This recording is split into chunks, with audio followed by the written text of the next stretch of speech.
наврӯз дар ин саҳни чаман омаде аст, бо бӯи гулу мушку суман омаде аст. наврӯз расад, ҷумла ҷаҳон зинда шавад, базму тарабу сафти ватан омаде аст. ай духтари тоҷик, чаканпӯшӣ бикун, вақти чакану рӯзи чакан омаде аст.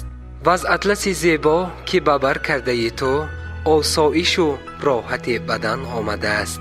сад байту ғазал ба васфи наврӯз хонем, чун дар дили мо тарҳи сухан омаде аст.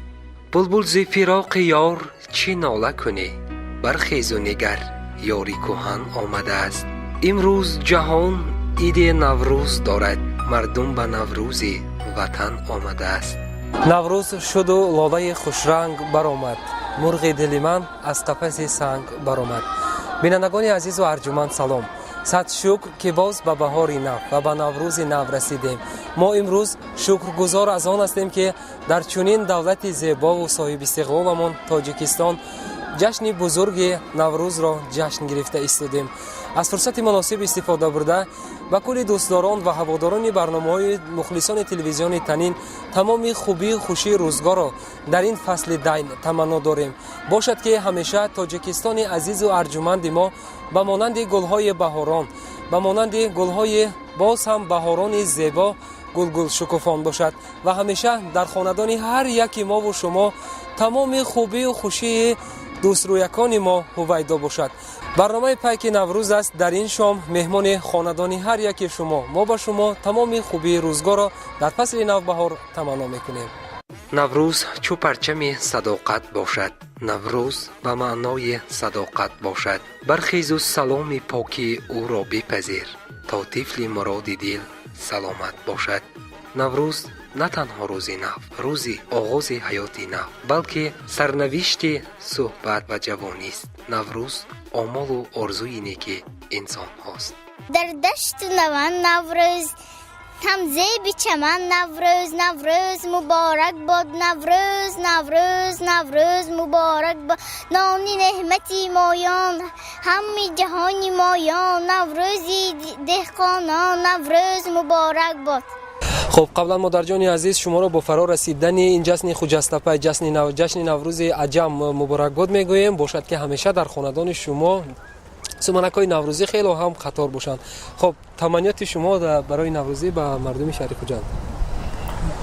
ассалому алайкум. ҳамватанони худро бо ҷашни наврӯз иди баҳор табрик мекунам. хуб, модарҷон, мегӯед ки наврӯзи имсола нисбат ба соли гузашта чӣ фарқиятҳо дошт? то бархар невара келин кардим, невара домод кардим, набера тӯӣ кардим. нағд гузашт. бештар шумо аз хӯрокҳои миллӣ кадомашро бештар ҳам дӯст медоред ва кадоми онҳоро омода мекунед дар хона? ман келино пухта мекунам, чӣ ки боша ҳамна мехӯрем. шумо фақат фармон медиҳед, келино бошад омода мекунед? чӣ ки дар кор гуфта иҳо меписанд, ман мегӯям ки фалон чиз кунед, баъд мебиём корам мерам, мебиём акор тайёр ҳама чиз. баҳор омад, садои булбуло омад, насими фораму бӯи гул омад. либоси сабзро саҳро ба бар кард, кулои сабсафед олу ба сар кард. баҳор омад, чаман гулпӯш омад, дили мо бачаҳо дар ҷӯш омад. ای خونچه خندیده نوروز مبارک باد، ای جان و دل و دیده نوروز مبارک باد. من همشهریان خودم رو با عید نوروز تبریک گفته. من آنها چه آرزوهایی داشته باشند، یعنی به عائله خودم، عائله من چه آرزوهایی داشته باشند، الهی جامعه عمل باشد. نوروزتان مبارک عائله من، یعنی پدرم، مادرم، اکای عزیزم و همه عائله من در همینجا هستند. همه آنها رو با نوروز تبریک میکنم. имрӯзҳо шукрона аз он мекунем ки дар кишвари озод ба сулҳу амният, якдигарфаҳмиву ҳамдилӣ умр ба сар мебарем. мо тоҷикон ифтихор аз он дорем ки сарвари фарзонаву оқил дорем. маҳз заҳматҳои ин инсони бузург буд ки анъанаи миллии тоҷикон иди наврӯзи хуҷастапай جهانی شد. نوروز محفل کشوی سنت و امیل‌های ملی در یگان دور و زمان با آنها آمیخته گردیده شکوه و شهامت را افزون ساخته است. از جمله سیر کوتاه تاریخ این جشن فرخنده در برنامه امروزه بیان می‌گردد. این عید بزرگ از دوره جمشید و کیومرث تا به امروز به ما رسیده است. نوروز عید اجدادی بزرگی ماست. ما را می‌باید که با این میراث اجدادی بفخریم، زیرا طول این قرنها ملت وطن دوست ما نوابسته از همه آفت و گزنها مرز و بوم وطن را نوروز نشانی عالی خوبی و پاکی، دوستی و همدلی و عید صفا و احیای طبیعت است. نوروز در فصل عروسی سال بهار گذرانیده می شود. مردم نوروز را که با آمدنهایش بی صبرانه انتظار هستند و نوروز نیز به مردم سرسبزی و خرمی می آورد. نوروز در تربیه نسل نورز نقش مؤثر دارد. روز پیشوازگیری جشن اجرای این آیین‌های نوروزی با تمام دلربایی‌هایش پیش چشم نورسان و کودکان جلوه‌گر شده در قلب پاکی به آلایشی آنها حس احترام نسبت به یک جزء تاریخی ملت را پیدا می‌کند. هر یکی آنها در روز نوروز عجم که در صحنه نقش بازند یا اقلاً بهاریه قرائت کرده باشند. واقعاً نوروز و بهار ایام شکفتن هاست. در این هنگام وطن عزیز ما گلگل پوش گلگل شکوفان می‌گردد و مرغکان چمن از رفتن فصل دیر خبر می‌دهند. بهاری نکوپی را پیشواز می‌گیرند. امروزها نوروز را همه مردم چون عیدهای دیگر با تنتنه جشن می‌گیرند. چون دختران اطلس زیبا را به بر می‌کنند و همان کمان هفت رنگ آسمانی به نظر می‌رسد. در نقش کرته چکن باشد نقشای حیات و زندگی طبیعت ناتکرار دیار هویداست. برابر احیای نقش زیبا و افزونکار بانوان گلبسر ما در آستین دسترخوان نوروزی نیز اهمیت خاصه می‌دهند. تاریخ تشکل نوروز با احیا گردیدن طبیعت در بهاران که پس از زمستان فرا می‌رسد وابسته است. طبق معلومات رسمی نوروز حالا در 11 کشور جهان جشن رسمی ملی و با روزهای استراحت به شمار می‌رود. من بهارم، من بهاری نازنین، فیض می آرم به این رای زمین. من بهارم، من بهاری بی خزان، گل بپاشند در زمین و بر زمان. سبز را از خواب بیدار میکنم، مرد دهقان را سر کار میکنم. نوروز و بهاران برگو خون مبارک، این روز شاد و خورم به کودکان مبارک. با شما نیز مبارک باشد. گلنازه خان، از شما عید نوروز را دوست می‌دارید؟ در انمی فصل بهار با شما کی تحفه داد؟ پدرتون یا اینکه بابای دهقان؟ در این فصل بابای برفی نیست گلنازه جان، تنها در این فصل زیبا بابای دهقان میتواند حاصل خود را به زمین کاشته باشد و برای ما در فصل تیر ماه باشد حاصل خوبی فراوان را داده باشد. همینطور؟ خب شما عینی حال سلام را به کی میرسانید؟ به دوگانه های خود میرسانید یا که به پدر خود؟ کودکستانی افسانه. به همسین و همسبقان خود انیخترش سلام میرسانید. همینطور؟ خب بیایید. در اونجا چند دوگانه دارید شما؟ در کودکستان افسانه چند دوگانه دارید؟ یک دوگانه، دو تا دوگانه دارید. بیایید و دوگانه خود سلام رسانید. نرگس مظفر سیاد سیدم. خب نرگس مظفر اگر عین زمان گلنازه را دیده ایستاده باشد به شما سلامی خود را رسانیدم. همینطور؟ باری دیگر عیدتان مبارک گلنازه خان شیرینک. خب نوروز مبارک. نام شما چی است؟ دینازه. خب نام شما؟ مایره خان. خب کدام فصل است عین زمان؟ بهار. خام نشید.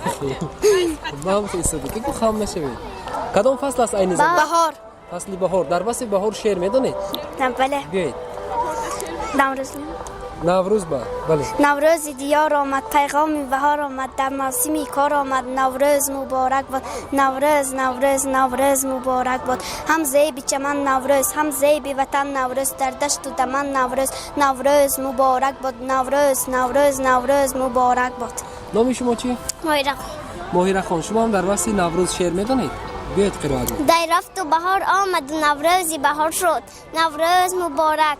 گل جوش زد و روی جهان روی جوان شد، نوروز مبارک.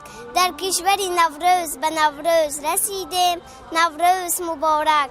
بر تنتنه بخت شب و روز رسیدیم، نوروز مبارک.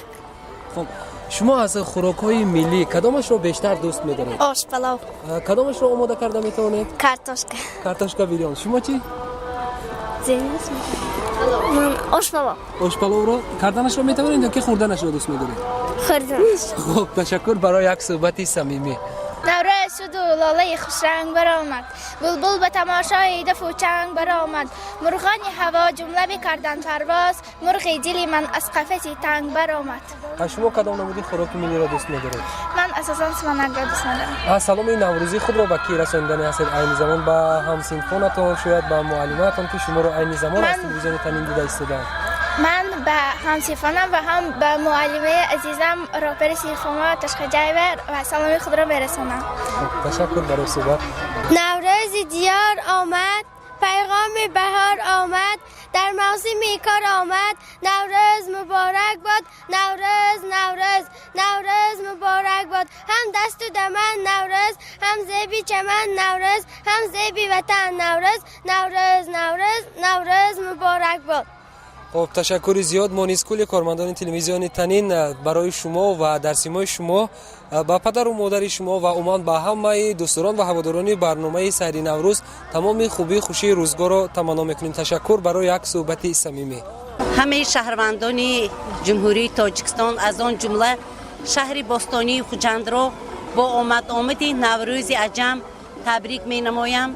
به همه شهروندان صحت سلامتی، عمری بردوام و خوشی خورسندی ها را تمنا دارم. بیگذار نوروز امساله به همه شهروندان تاجیکستان از آن جمله به عائله ما نیز خوشی و خورسندی های زیاد آورد و تمنای آن را دارم که همیشه سربلند و آرام باشیم و در تاجیکستان عزیز ما همیشه صلح و ثبات پایدار باشد.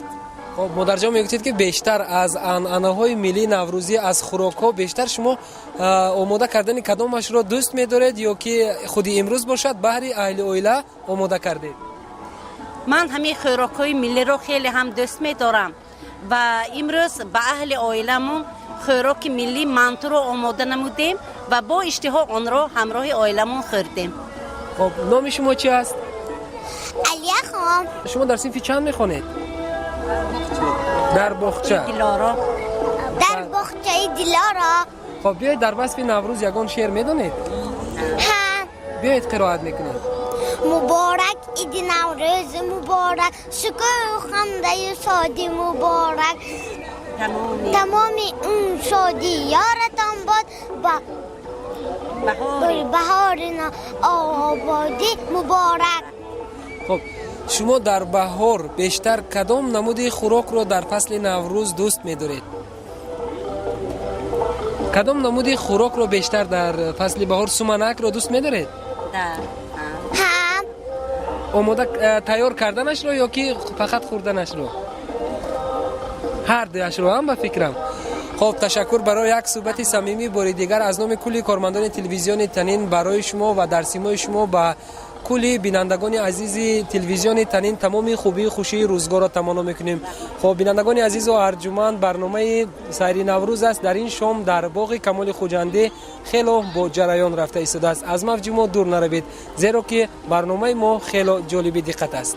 خب مادر جان عزیز و ارجمند، باشد که انامین سال نو به خاندان شما تمام خوبی و خوشی روزگار را بیاورد. بیایید تمنیات شما را در فصل نو در عید بهار به تمنیات مردم شهر خوجند میشنویم. تمام خلق خوجندمان را با عید نوروز تبریک تهنیت نموده، با همه آنها عمر دراز، صحت سلامتی و همه خوشبختی های دنیا را تمنا دارم.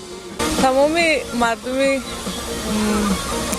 جمهوری تاجیکستان را با نوروز اولامفروز مبارکباد میگویم. با فکر شما نوروز گذشته از نوروز امروزه چی فرقیت دارد؟ نوروزی گذشته هر یک نوروز خاصیت خودش رو دارد. یک نوگانی مثلا شما همچون زن همچون مادر چی موفقیت ها رو به دست آوردید؟ صاحبی فرزند شدیم در همین سال، صاحبی پسر. تشکر برای یک صحبت صمیمی باشد که انمون فرزنده که در همین فصل بهار به دنیا آمده است کمک رسان انامین بیبی مهربان و مادری مهربان خیش گشته باشد. نام شما چی است؟ انیسه خان. انیسه خان. در وصف نوروز شعر میدونید؟ ها. بیاید برام قرائت میکنید. تو باغی پرس چک چک چک باران، چک چک چک باران از آهنگ بهاران از خوشگلخی نوروزی در پوست بیافریزی.